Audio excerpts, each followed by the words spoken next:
Friends, आप सबका स्वागत है ऑसम गाइड में। दोस्तों, आज मैं गुजरात बोर्ड की क्लास 12 के स्टूडेंट के लिए कंप्यूटर क्लास की सीरीज स्टार्ट कर रहा हूं, जिसमें मैं आप सबको आपके कंप्यूटर सब्जेक्ट को पढ़ाऊंगा।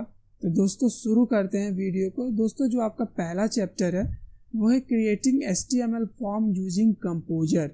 तो सबसे पहले अगर आपको ये समझना है कि creating HTML form using composer क्या है, तो आपको सबसे पहले HTML समझना पड़ेगा कि HTML है क्या, इस चैप्टर को समझने के लिए। तो HTML एक हाइपरटेक्स्ट मार्कअप लैंग्वेज है। दूसरा, HTML is a standard markup language for web pages. आपको पता है, आप जब भी गूगल पे सर्च करते हो या कोई वेबसाइट खोलते हो, तो वो जो वेब पेज खुल के आता है उसमें जो बेसिक लैंग्वेज यूज होती है उसको बोलते हैं HTML, स्टैंडर्ड मार्कअप लैंग्वेज। तीसरा, HTML elements are the building blocks of HTML pages. जैसे आप किसी घर को बनाते हो, उसमें एक एक ईंट को रखते हो, उसी तरीके से जो HTML पेज बनाने के लिए जो एलिमेंट होते हैं वो बिल्डिंग ब्लॉक्स का काम करते हैं। जैसे HTML elements label, check box, text input field, radio button, submit button और रीसेट बटन, ये सारे HTML एलिमेंट्स हैं। चौथा जो पॉइंट है, HTML elements are represented by tags.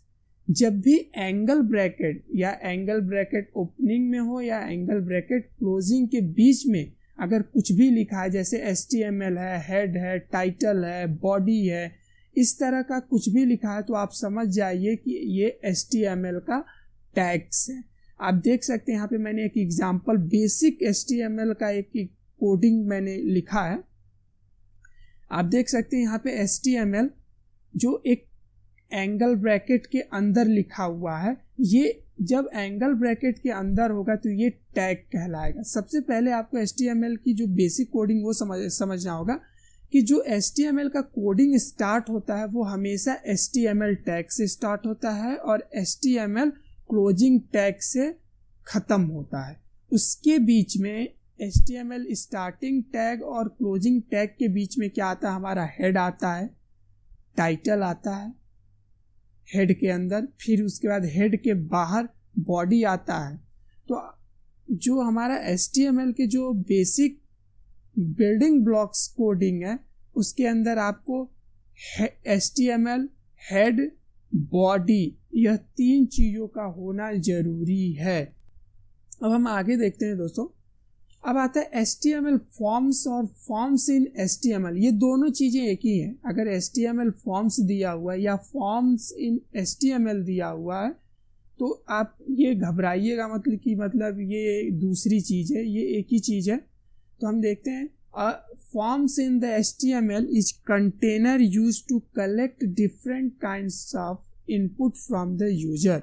जो एक फॉर्म होता है HTML के अंदर, वो कंटेनर की तरह से काम करता है, जिसका काम ये है कि वो डिफरेंट तरीके माने अलग अलग तरीके के जो डेटा है, जो यूजर इनपुट करता है डेटा HTML फॉर्म के अंदर, उसको स्टोर करने का काम HTML फॉर्म का होता है।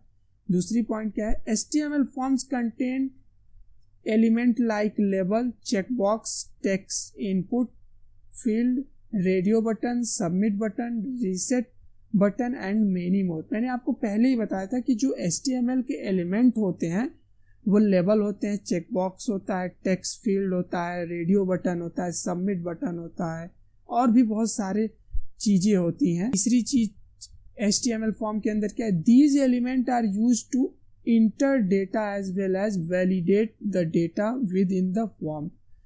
जब हम एलिमेंट यूज करते हैं HTML फॉर्म के अंदर, जैसे कि रेडियो बटन हो गया, सबमिट बटन हो गया और रीसेट बटन हो गया, तो इनका काम डेटा को इंटर करना तो है ही, साथ में ये डेटा को वैलिडेट भी करते हैं फॉर्म के अंदर कि डेटा सही है कि नहीं, डेटा को सेविंग का भी ये काम करते हैं, सेव भी करते हैं फॉर्म के अंदर।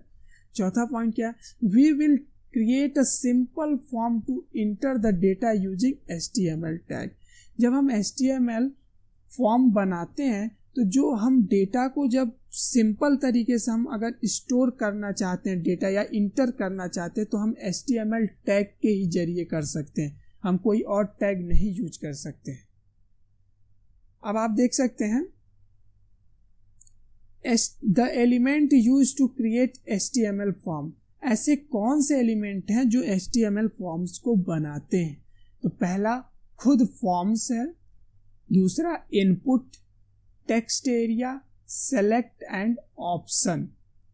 तो फॉर्म्स एलिमेंट, पहले हमको ये पढ़ना होगा कि फॉर्म्स क्या होता है। फॉर्म्स वो होता है जिसमें एक तरह का ये स्ट्रक्चर होता है। जब हम फॉर्म्स एलिमेंट का यूज करते हैं या फॉर्म्स टैग का यूज करते हैं तो एक तरह का स्ट्रक्चर बन जाता है। फिर उसके अंदर हम इनपुट देते हैं, जैसे नेम हमने लिख दिया और उस नेम के सामने हमने एक टेक्स्ट फील्ड दे दिया कि अपना नाम, मतलब बच्चा जो स्टूडेंट होगा वो डालेगा, तो वो क्या हो जाएगा, इनपुट हो जाएगा। टेक्स्ट एरिया जिसमें हम अपना एड्रेस डाल सकते हैं। टेक्स्ट एरिया का मतलब होता है कि हम एक से ज़्यादा लाइंस यूज कर सकते हैं, मतलब बहुत ज़्यादा अगर लंबा किसी का एड्रेस है, एड्रेस के लिए या कोई 3-4 लाइन का कुछ डेटा है उसको इंटर करवाने के लिए हम टेक्स्ट एरिया का यूज करते हैं। फिर चौथा आता है सेलेक्ट, जैसे रेडियो बटन हो गया, सबमिट बटन हो गया, रीसेट हो गया, हम सेलेक्ट करते हैं चौथा। अब इसके अंदर आता है फॉर्म्स एलिमेंट। फॉर्म्स एलिमेंट क्या है? The forms element is use to create an HTML form. Forms element एक ऐसा एलिमेंट है जिससे हम HTML फॉर्म्स को क्रिएट करते हैं। मतलब हम कह सकते हैं हम जब फॉर्म एलिमेंट को यूज करते हैं तो एक स्ट्रक्चर बन के आ जाता है फॉर्म्स के रूप में। दूसरा, it acts as a container for all the element use in the forms. यह एक तरह का कंटेनर का काम करता है। जैसे मैं सपोज आपको एक एग्जांपल देता हूँ, कंटेनर का यहाँ मतलब क्या है। जैसे आपके घर में डब्बा होता है, उस डब्बे के अंदर आप कुछ रखते हो, वो एक तरह का डब्बा जो है कंटेनर है। मतलब कोई चीज अगर कुछ चीज को स्टोर करती है तो उसे बोलते हैं कंटेनर। उसी तरह फॉर्म्स जो होता है वो एक कंटेनर होता है, उसके अंदर हम अपने डेटा को रख सकते हैं, सेव कर सकते हैं। जो अब चौथी जो मेन चीज है, ये आपके MCQ में आ सकता है कि फॉर्म एलिमेंट का जो टैग, कौन से टैग से हम फॉर्म्स एलिमेंट को रिप्रेजेंट करते हैं, तो वह है फॉर्म्स स्टार्टिंग टैग और फॉर्म्स क्लोजिंग टैग। हम दो टैग के बीच में ही फॉर्म्स एलिमेंट को यूज करते हैं।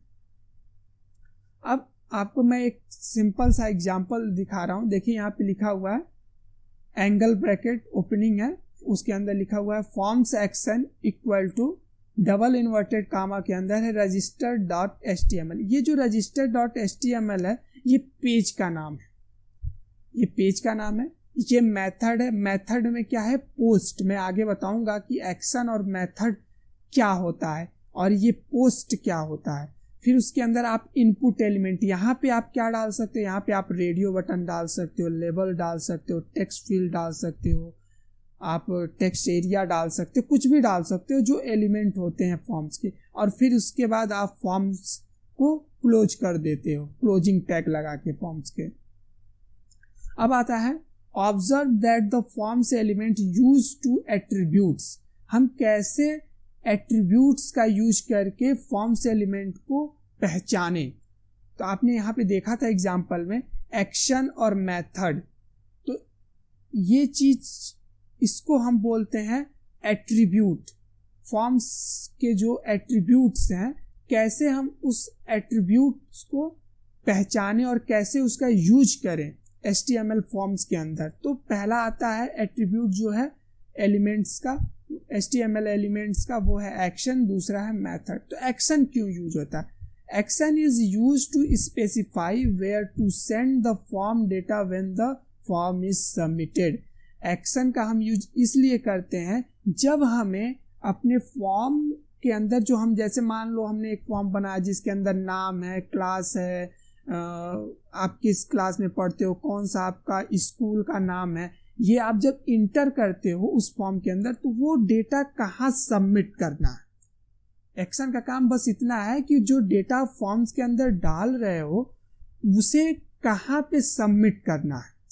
दूसरा काम क्या है, it take a file name as a value, जो फाइल का नाम होता है उसको वैल्यू की तरह लेता है। जैसे मान लो x equal to 5, x equal to 5, तो x की वैल्यू क्या होगी, 5 होगी। उसी तरीके से ये जो फाइल नेम, जैसे हमने फाइल नेम यहाँ पे डाला है x form action equal to register.html, तो ये जो register.html है ये क्या है, फाइल का नाम है आपके। तो ये कैसे एक वैल्यू के रूप में लेता है, जैसे x इक्वल टू 5 होता है तो 5 एक वैल्यू, उसी तरह से एक्शन इक्वल टू जब हम नाम लिखते हैं, जैसे HTML registration.html हम लिखे हैं, या हम उसकी जगह अपना नाम लिख सकते हैं या कोई और नाम दे सकते हैं, तो वो एक तरह से वैल्यू के रूप में लेता है।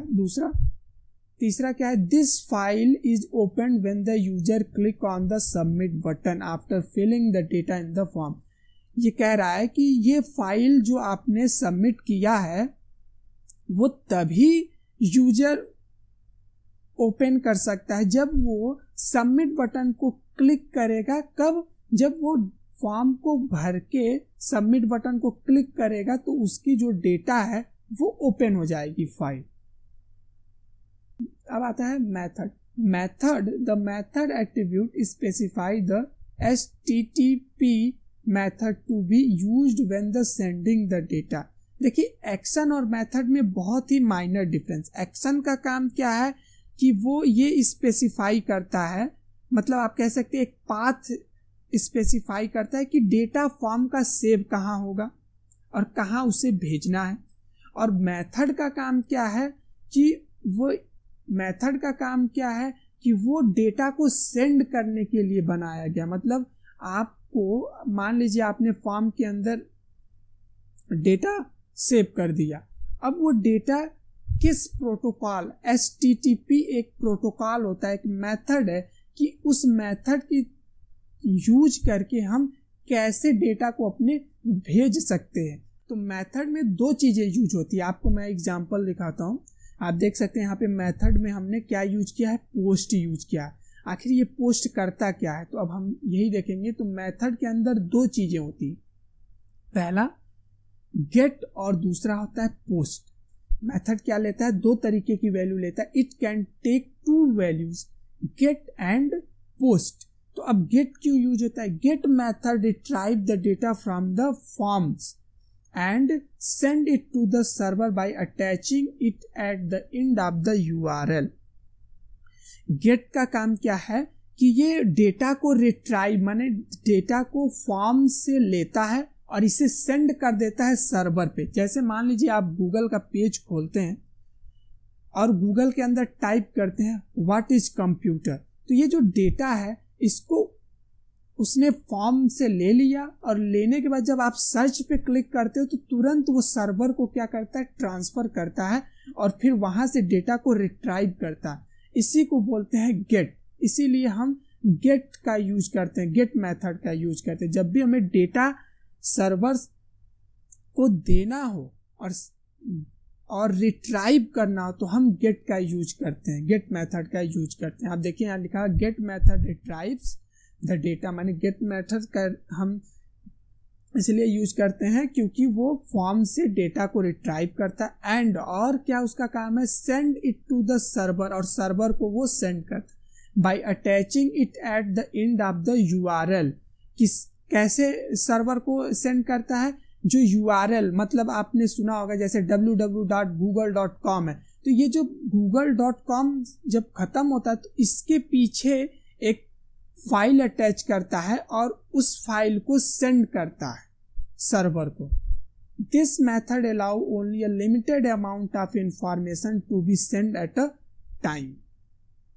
ये जो मेथड है ये सिर्फ लिमिटेड अमाउंट इंफॉर्मेशन को सेंड करता है, मतलब जैसे 50 वर्ड 100 वर्ड इस तरह से भेज सकता है। लेकिन अब देखते हैं पोस्ट मेथड क्यों यूज होता है।